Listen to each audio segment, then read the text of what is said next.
मुझे पुट के घर घुरायो तो संगत करे छरियो उस बाबी ज़हर न कयूं बेडो बेगुनाह हो मुझो नंढड़ो मासूम मुझो घोट कोई छडियो। कंबरलग ॻोठ डेवड़ा में 20 ॾींहं अॻु बेदर्दी सां क़त्ल थियल नौजवान सैयद ज़ुएब शाह जी क़त्ल में मुलविस जवाबदार गिरफ़्तार न करण ख़िलाफ़ वारसनि तरफ़ां पाक किताब खणी एतिराजी मुज़ाहिरो कंदे शहीद बेनज़ीर भुट्टो प्रेस क्लब कंबर पहुता।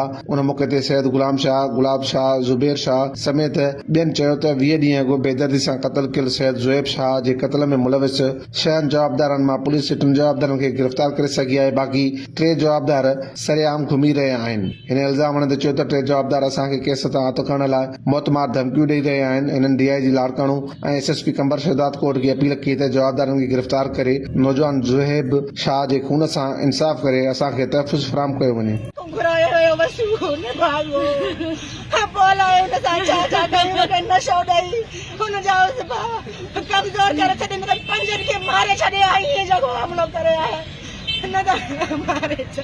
घणा कातिल अमा हुन जा गिरफ़्तार थिया आहिनि? टोटल 6 आहिनि।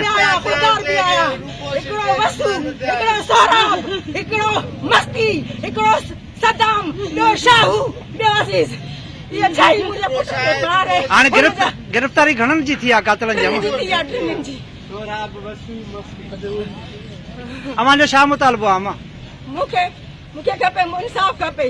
मुंहिंजे पुटनि जा कातिल जेके आहिनि उन्हनि खे सज़ा मौत ॾेई वञे, उन्हनि जे घरनि खे ड्राहे वञनि।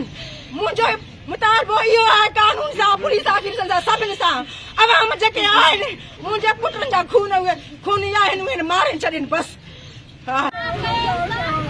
मुंहिंजे पुट खे घर घुरायो तो संगत करे छॾियो उस बाबी ज़हर न कयूं बेडो बेगुनाह हो मुझो नंढड़ो मासूम मुझो घोट कोई छडियो। केड़े ॾोह में केड़े गुनाह में ये तो मुखे बुधाई जेको मुझे घोट गुस्से टुकर टुकर करे छडियो उन जा उस बाबी ज़हर न कयूं। केड़े ॾोह में मां गरीब मिस्किन मुसा इंसाफ करे कानून उन्हनि खे सज़ा ॾियनि, सज़ा मौत ॾियनि। मुंहिंजो घोट मुंहिंजो मानी खाई करे निकितो हले वियो। कहिड़े ॾोह में कहिड़े गुनाह में इहो त ॿुधाइनि न। जेको हुनजो दोस्त हुयो हुन खां बिना मानी न पियो खाए, हर शइ वठी ॾे।